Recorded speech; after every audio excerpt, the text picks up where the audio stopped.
capítulo 2 del libro de Joel, versículos 21 en adelante. Dice así la palabra del Señor: Tierra, no temas, alégrate y gózate, porque Jehová hará grandes cosas. ¿Cuánto dicen amén esa palabra? Jehová hará grandes cosas. Animales del campo, no temáis, porque los pastos del desierto reverdecerán, porque los árboles llevarán su fruto, la higuera y la vid darán sus frutos. Vosotros también, hijos de Sión, alegraos y gozaos en Jehová vuestro Dios, porque os ha dado la primera lluvia a su tiempo, y hará descender sobre vosotros lluvia temprana y tardía como al principio. Las eras se llenarán de trigo y los lagares rebosarán de vino y aceite. Y yo os restituiré los años que comió la oruga, el saltón, el revoltón y la langosta, mi gran ejército que envié contra vosotros. Comeréis hasta saciaros y alabaréis el nombre de Jehová vuestro Dios, el cual hizo maravillas con vosotros, y nunca jamás será mi pueblo avergonzado. Y conoceréis que en medio de Israel estoy yo, y que yo soy Jehová vuestro Dios, y no hay otro, y mi pueblo nunca jamás será avergonzado. Y le invito a que me acompañe en todo este pasaje bíblico. Dice la palabra, el versículo 25, os restituiré los años que comió la oruga. ¿Qué más dice su Biblia? Saltón, revoltón y langosta. Una plaga, un devorador que afectó a toda una nación en su tiempo y que trajo tanta devastación a una zona, a un pueblo. De eso quiero hablar. Y le invito para que en la casa usted también lea todo el libro de Joel, para que pueda entender más lo que queremos hablar en esta mañana con la palabra del Señor. Entonces, con esto en mente, podemos nosotros pensar en cuáles fueron las causas por las cuales vino esta tragedia al pueblo de Dios, por las cuales vino esta devastación, este devorador que la Biblia registra en 4 fases, usando un ejemplo agrícola. Usted sabe que una plaga en 4 presentaciones, desde larva, luego se va comiendo las raíces, llega, se come las hojas. Eso en sí, la persona que tiene que ver con cosecha sabe de eso, ¿verdad? Y va a entender mejor. En ese sentido, está usando esta figura para manifestar en cierta medida que la tragedia fue total y que eso iba a generar en el pueblo tristeza, ruina, necesidad, problemas, y de eso es lo que Dios quiere resarcir en este tiempo, de tantas cosas. ¿Cuál fue la primera causa por la que vino esta devastación al pueblo de Dios? Encontramos en el capítulo 1, ahí una página atrás, en Joel, versículo 2 del capítulo 1. Mire lo que dice el profeta al pueblo: oíd esto, ancianos, y escuchad todos los moradores de la tierra. ¿Ha acontecido esto en vuestros días o en los días de vuestros padres? De esto contaréis a vuestros hijos, y vuestros hijos a sus hijos, y sus hijos a la otra generación. ¿Qué iban a contar? El versículo 4 dice: lo que quedó de la oruga lo comió el saltón, y lo que quedó del saltón lo comió el revoltón, y la langosta comió lo que del revoltón había quedado. En pocas palabras, una de las primeras causas que trae una tragedia, que trae un devorador a una nación, a un pueblo, a una familia, puede ser que las personas de este tiempo dejaron de hablar lo bueno que es Dios. Dejaron de testificar las maravillas que Dios había hecho en sus vidas. Que Dios sana, que Dios liberta, que Dios bendice, que Dios da vida, da perdón, que Dios es santidad, que Dios es tantas cosas buenas para nosotros, ¿verdad? Dios es tan maravilloso. Y la palabra dice que ellos debían testificar al pueblo, a sus hijos, a todo el mundo lo bueno que Dios había sido con ellos. Si usted recuerda cuando el pueblo de Israel estaba saliendo de la esclavitud en esos días, que estaba 430 años en Egipto como esclavos, bajo el yugo opresor del enemigo, el último día que iban a recibir la liberación, Dios les dio una orden, les dijo: estén preparados, preparen la masa, arreglen sus maletas, busquen a su gente, estén listos para la hora de la hora final, cuando ustedes van a salir a libertad. Y les mandó algo más, les dijo: van a preparar una Pascua y van a hacerlo todos los años como una conmemoración de lo que yo he hecho con ustedes en esta tierra de Egipto. Y cuando vuestros hijos les pregunten a ustedes por qué hacen eso, ustedes le van a decir que esto lo hacemos como señal de las grandes cosas y maravillas que Dios ha hecho con nosotros. Acompáñenme al libro de Deuteronomio, capítulo 4, versículo 9. Por tanto, guárdate y guarda tu alma con diligencia, para que no te olvides de las cosas que tus ojos han visto, ni se aparten de tu corazón todos los días de tu vida. Antes bien, las enseñarás ¿a quiénes? ¿Qué dice su Biblia? A sus hijos. Y estos a los hijos de sus hijos. El capítulo 6, del versículo 6, también da la instrucción de lo que debían hacer con lo que habían recibido de parte de Dios.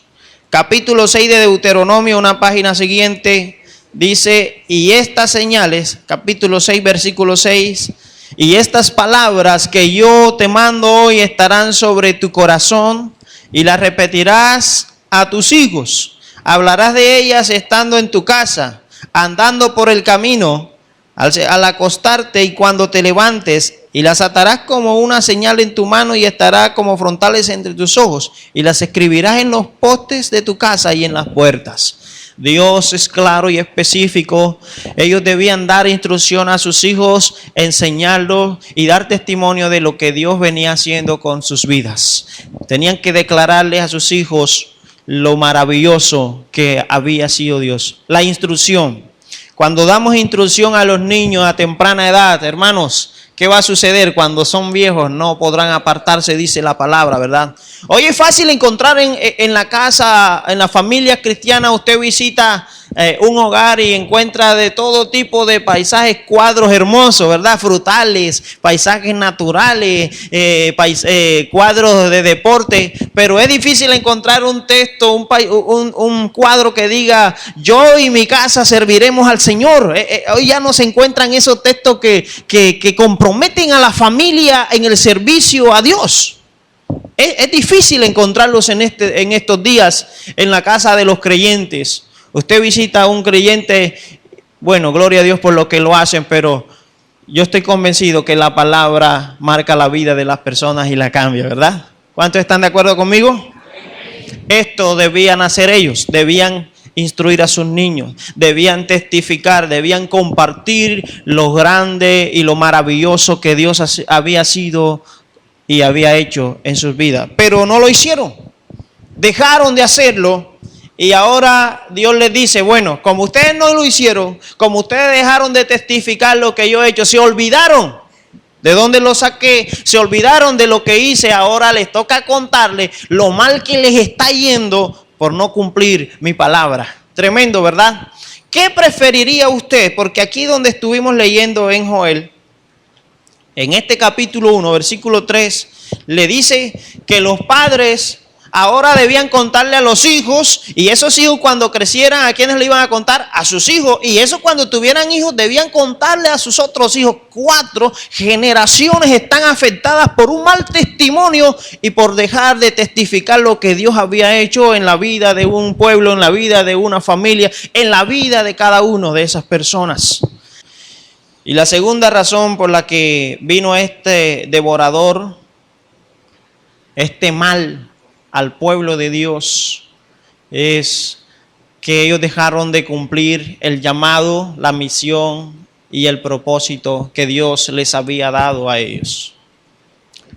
Dejaron de lado el propósito de Dios para sus vidas. Y Dios empieza a hacer algo, porque el versículo 25 del capítulo 2 que leímos, versículo 25 dice, os restituiré esos años, pero al final dice, mi gran ejército que envié contra vosotros. Pareciera que fuera Dios mismo quien estuviese detrás de todo este asunto, ¿verdad? Dios no manda el mal. Eso está claro. Dios no puede ser tentado de lo malo. Pero Dios a veces ajusta a su pueblo. Dios a veces permite que nosotros pasemos por situaciones difíciles. En muchas ocasiones Dios hace silencio, ¿sabe? Dios se queda callado, esperando y permitiendo que usted y yo pasemos por momentos de apuro, momentos duros, momentos críticos, para que nosotros cuando estemos tocando fondo, cuando estemos en el problema, cuando estemos en la angustia, levantemos la mirada al cielo y entendamos que sin Él nada podemos hacer. Y a esta gente le sucedió esto. Dejaron de lado el propósito de Dios. Imagínense que ellos habían estado en Babilonia 70 años, bajo el imperio babilónico. Y en un tiempo Dios, por su misericordia y su gracia, los envía de vuelta a su tierra y les da una misión primordial y les dice, vuelvan a su tierra y edifiquen mi templo. Construyan el templo para que la adoración en medio de mi pueblo nuevamente sea restablecida. Y ellos vinieron con gozo, llegaron con alegría a su pueblo, empezaron la labor, pero resulta que el enemigo se les levantó, vino y los desanimó, hubo el problema, hubo aquella situación y ellos tomaron la opción de desanimarse y de abandonar el llamado primordial que Dios les había hecho, reconstruir el templo. En un hogar, cuando la economía empieza a tener problemas, no solamente hay el problema económico, viene el problema con la esposa, viene el problema con los hijos, que empiezas a pelear con el esposo o la esposa porque no alcanza el dinero, no se estira aquí, no alcanza. Pero a veces esto es consecuencia de no cumplir y de no obedecer el llamado y el propósito de Dios. Dios dice, está bien. Mire lo que sucede, los pongo en contexto con la palabra. En esta oportunidad, el pueblo abandonó la obra de Dios literalmente. Tenían más de 20 años que no se congregaban en el templo, porque habían dejado de edificar el templo de Dios. Y cada quien buscó lo propio. Cada quien decidió irse a su casa. Voy a contextualizar. Decidió a crear una casa bonita, a preocuparse a que los hijos fueran a las mejores universidades, tal vez a tener los mejores negocios, a vestir bien, a obtener lo primordial, y eso es bueno, ¿verdad? Pero no era lo esencial que les había dicho Dios: construyan mi casa, hagan mi obra, sírvanme con gozo y con alegría. ¿Y qué hizo esta gente? Dejó de lado, en pocas palabras, cambiaron sus prioridades. Diga esa palabra conmigo: prioridad. Y aquí el asunto es de prioridad. Y surge una pregunta en este momento para usted y para mí. ¿Qué es lo más importante? ¿Qué es lo más prioritario en su vida? ¿Es su casa? ¿Es su trabajo? ¿Es sus amigos, su familia, su negocio? ¿O es servir, amar a Dios sobre todas las cosas? En este momento, ¿qué es lo más esencial para usted? ¿Qué es lo más importante? ¿Tiene como prioridad número uno amar y servir a Dios? ¿O servirle a su negocio, a su trabajo, a sus hijos, a su familia? Pues mire qué dice la Biblia. Si Jehová no edifica la casa, en vano trabajas. En vano es que te esfuerces de más. Como dice que en vano es que uno se levante de madrugada, bien tempranito a trabajar y por la noche descanse tarde, llegue a casa tarde, porque no prosperará. No tendrás un sueño tranquilo. No tendrá satisfacción como lo dice la Biblia, pero la restitución de la que Dios habla, lo primero que da es satisfacción al alma y al corazón. Porque cuando hay gozo en el corazón, hermano, usted está bien. Usted no puede tener un trabajo estable, pero si Dios está en su vida y tiene gozo en Cristo, mi hermano, usted está bien, está tranquilo. Yo creo que usted está de acuerdo conmigo, ¿verdad? Porque creo que el Señor quiere que su pueblo en primera instancia tenga satisfacción en Él. Y la satisfacción, la mejor satisfacción que usted pueda tener en la vida se llama amar y servir al Dios de los cielos. Bendito sea el Señor. De eso se trata. Hay gente que dice no me queda tiempo, incluso para rascarme la cabeza, ¿verdad? Hay gente que escucho de esa manera, es que no me queda tiempo. Y el pastor o la iglesia lo convocan a trabajar, lo convocan a servir, lo convocan a un ministerio. Y usted dice, pastor, no me queda tiempo. ¿Cuántas excusas le sacamos a Dios? Porque dejamos de cumplir la misión. Incluso gente líder, gente con ministerio, con talentos que los tienen ahí enterrados y están dejando de lado el propósito de Dios. Pero se han dedicado a sus propios asuntos, han cambiado el orden de sus prioridades. Y en esta mañana la palabra es que debemos cambiar y tener como prioridad número uno al Señor y a su obra. ¿Cuántos están de acuerdo conmigo? Bendito sea el nombre del Señor.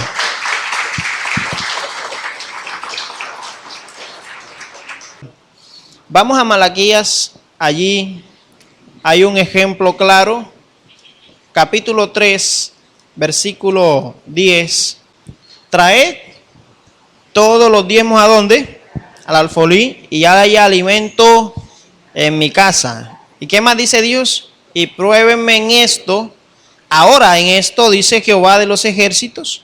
Si no, os abriré las ventanas de los cielos. ¿Y qué va a pasar?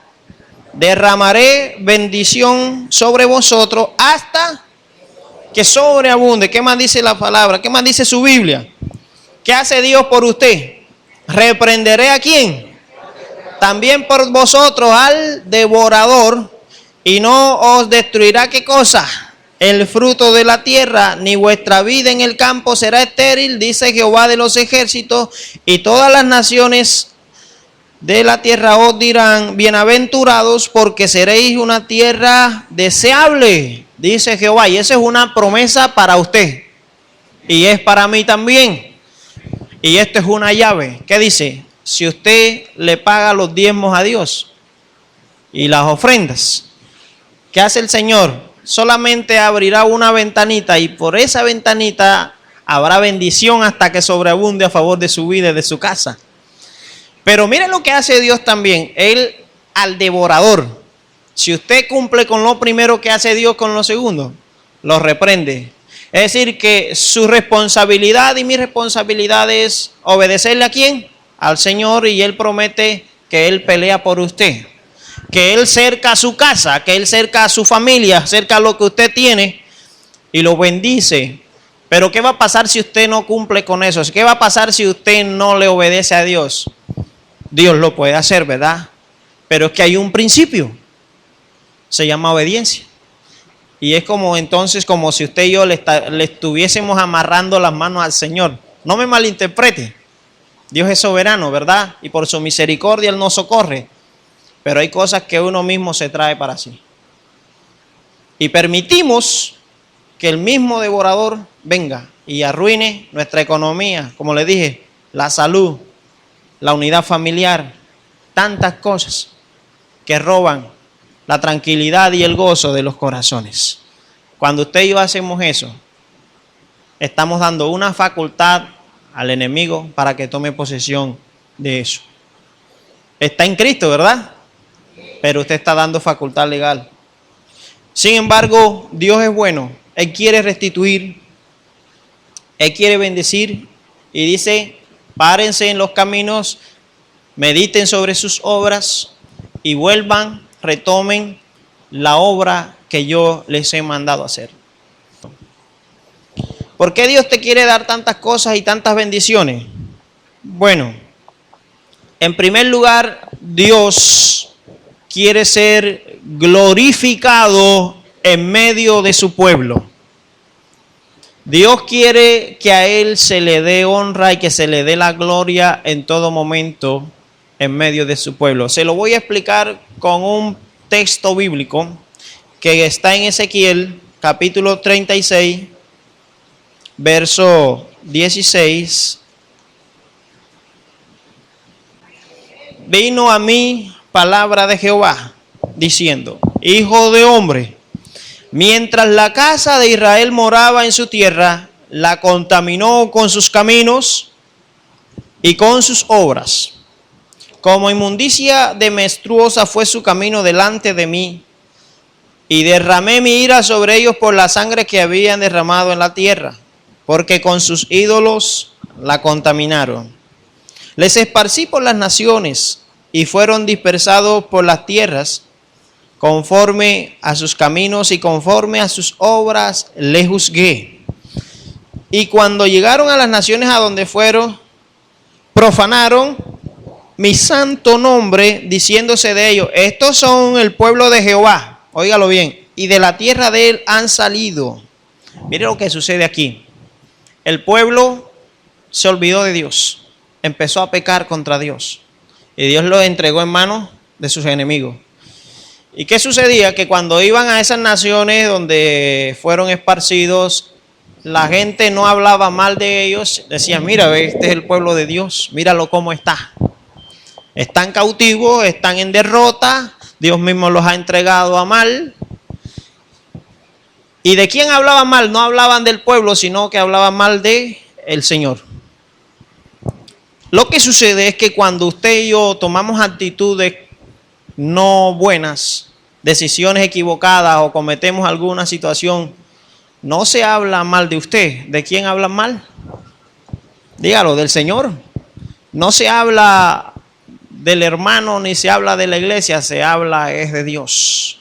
Es decir, a Dios le duele cuando su pueblo no cumple el propósito por el cual Él lo llamó. ¿Me está entendiendo, mi hermano?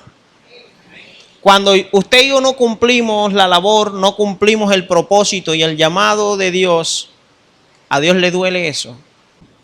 Así que mi hermano, esto me da a mí un poco de tristeza. ¿Por qué?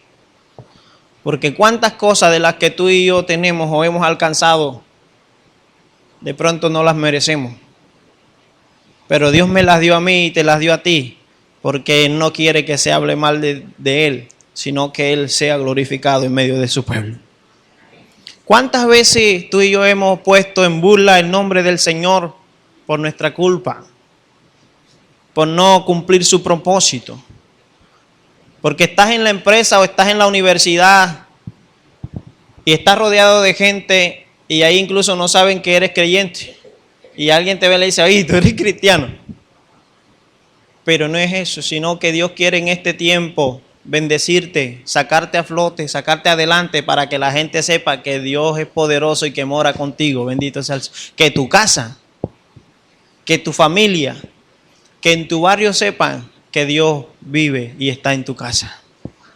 Y eso es lo que Dios quiere, que en este lugar, en Cartagena, se sepa que aquí hay un grupo de gente que lo honra y que lo alaba a Él. Bendito sea el nombre del Señor.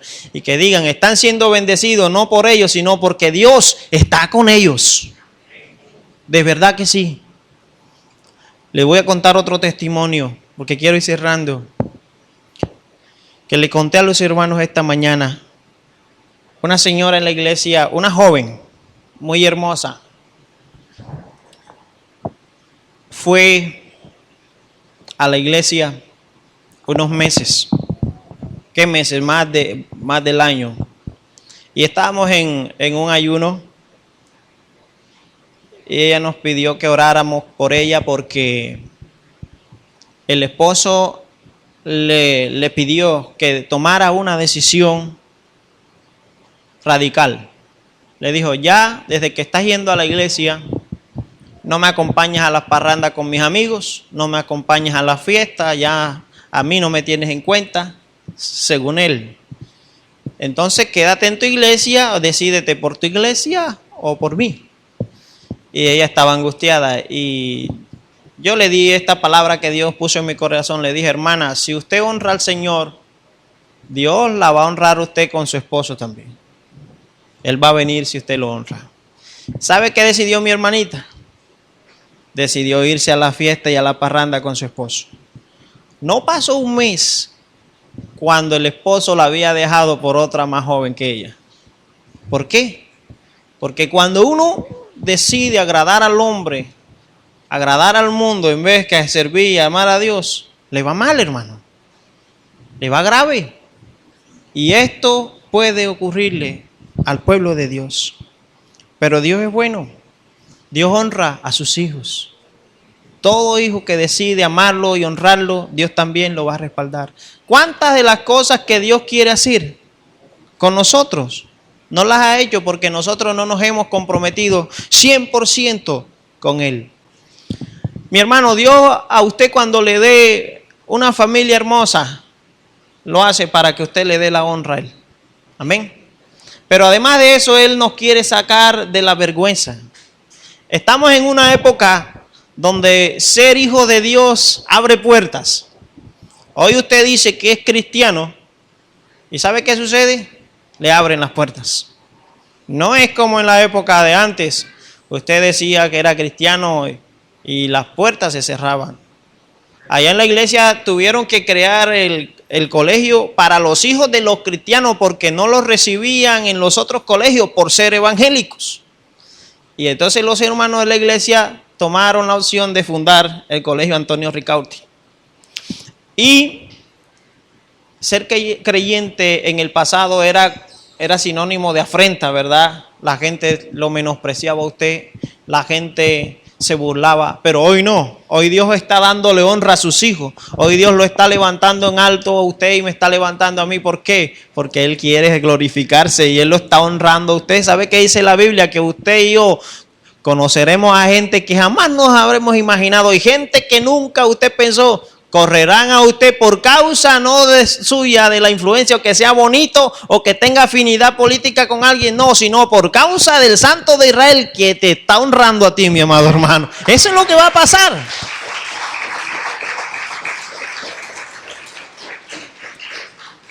Gente va a querer ser como tú, van a querer tener lo que tú tienes, van a querer estar donde tú estás. ¿Por qué? Porque se van a dar cuenta que Dios está contigo, mi hermano. Y que la bendición está. Le voy a contar el mismo testimonio que les conté esta mañana. Ser cristiano abre puertas. Yo soy docente, soy profesional, soy contador público. Y en el Carmen hay una sede de la Universidad de Cartagena. Y nos presentamos para un concurso docente allá. Conmigo éramos 23 participantes y nos convocaron. Ese día estábamos ahí reunidos. Y el asunto consistía en un examen de conocimiento y una entrevista con un delegado de la universidad que estuvo en el Carmen. Pero yo tengo otro amigo que es de Barranquilla, que también estaba aspirando a un puesto allí. Y me dijo, oye, ya yo sé, ya yo estoy bien agarrado.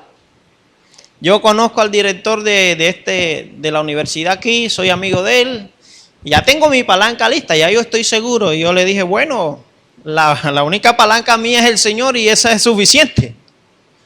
Y cuando fuimos a hacer la prueba, que hice el examen, pasamos a la entrevista, empecé a hablar con este señor Y él, cuando abre mi hoja de vida, no miró mi diploma, no miró mi experiencia laboral. El hombre alcanzó a ver un diploma viejito de un instituto de la iglesia que se me pasó y lo metí en la hoja de vida, ¿no? Y él se admiró y dijo, ¿usted es teólogo? Yo dije, no soy teólogo, soy cristiano, hice un instituto bíblico, pero no soy teólogo. ¿Y sabe qué sucedió? Empezamos a hablar en torno, toda nuestra entrevista giró en torno al evangelio. ¿Y cómo hace usted con la iglesia? En fin, explíqueme esto y aquello. El hombre interesado. Y yo lo vi más contento a él que yo en la conversación, y me dijo, le fue muy bien, espere la llamada. El día siguiente o en la tarde me encontré con mi amigo que también presentó la prueba y la entrevista con el mismo señor. Yo le pregunto, ¿cómo te fue? El hombre me dice, imagínate, no te vas a imaginar lo que me sucedió. Yo invité a almorzar al hombre, lo llevó a un restaurante bueno en el Carmen, le compró una bolsa de chepacorinas y dijo, ya lo tengo asegurado. Y cuando están almorzando él y el rector de la institución de allá, están almorzando, entonces este señor, el que estaba entrevistando, le está comentando, le dice, mira, Pedro, porque mi amigo se llama Pedro, le dijo, Pedro, hoy entrevisté a un joven así, ese joven es cristiano, empezó a hablarle de mí, ¿sabe? El hombre empezó a hablar de mí, dice si estudió un curso de teología y sirve en la iglesia y tal. Entonces Pedro estaba admirado, impresionado, él que estaba haciendo influencia, que estaba buscando caminos para buscar una palanquita. Dios me estaba a mí hablando por él, ¿sí o no? Dios estaba hablando de mí por él allí. Y eso es lo que es ser bendecido, mi hermano. ¿Sabe qué significa ser bendecido? Que Dios va delante de ti hablando bien de ti, mi hermano. Cuando vayas a un trabajo, ya Dios habló por ti. Mi hermano, me gané el concurso. No necesité hablar tanta cosa, solo tuve que decir, soy creyente, sirvo a Dios en la iglesia, así, así. Y hoy ser cristiano abre las puertas que usted quiera. Y le digo más, el mundo tiene los ojos puestos en usted. Porque ya la gente está hastiada de tanta corrupción, está hastiada de tanto problema en lo secular. Y la gente está pensando que lo mejor de lo mejor está aquí sentado. Hay gente de carácter, de integridad, de bendición, ¿verdad? Yo pensé que usted iba a alabar a Dios por eso en esta hora. ¿Por qué? Porque en esta iglesia está la respuesta para el mundo. Amén. Las empresas públicas, las grandes entidades están pensando que los hijos de Dios, y eso se llama restitución, y es lo que dice la Biblia, yo te restituiré. Dios está abriendo unas puertas donde usted menos se imagina, mi amado hermano. Usted solo tiene que tomar y cambiar la prioridad. Y por eso hay gente que se está afanando tanto, pero es que no tiene que afanarse. Usted tiene que amar, servir a Dios, consagrarse. ¿Y qué va a hacer? Él le va a dar todo lo que usted necesita, acaso lo que necesita, mi amado hermano. ¿Por qué? Porque Dios quiere ser glorificado en medio de su pueblo. Dios quiere a usted sacarlo de ese momento. Y termino con este versículo que dice el Salmo 30. Mire. Salmo 35. Porque un momento será su ira, pero su favor dura ¿cuánto? Toda la vida. Por la noche durará el lloro, pero en la mañana vendrá la alegría. Bendito sea el Señor. Hoy estarás llorando. Hasta la noche te llegó el llanto, porque mañana estarás dichoso, riéndote a carcajada, porque Dios ha tomado control de tu situación. Yo no sé qué va a pasar, pero mañana estarás riendo, ¿verdad? Mañana estarás alegre, mañana estarás gritando de júbilo. Bendito sea el Señor. Hermano, póngase de pie ahí donde está.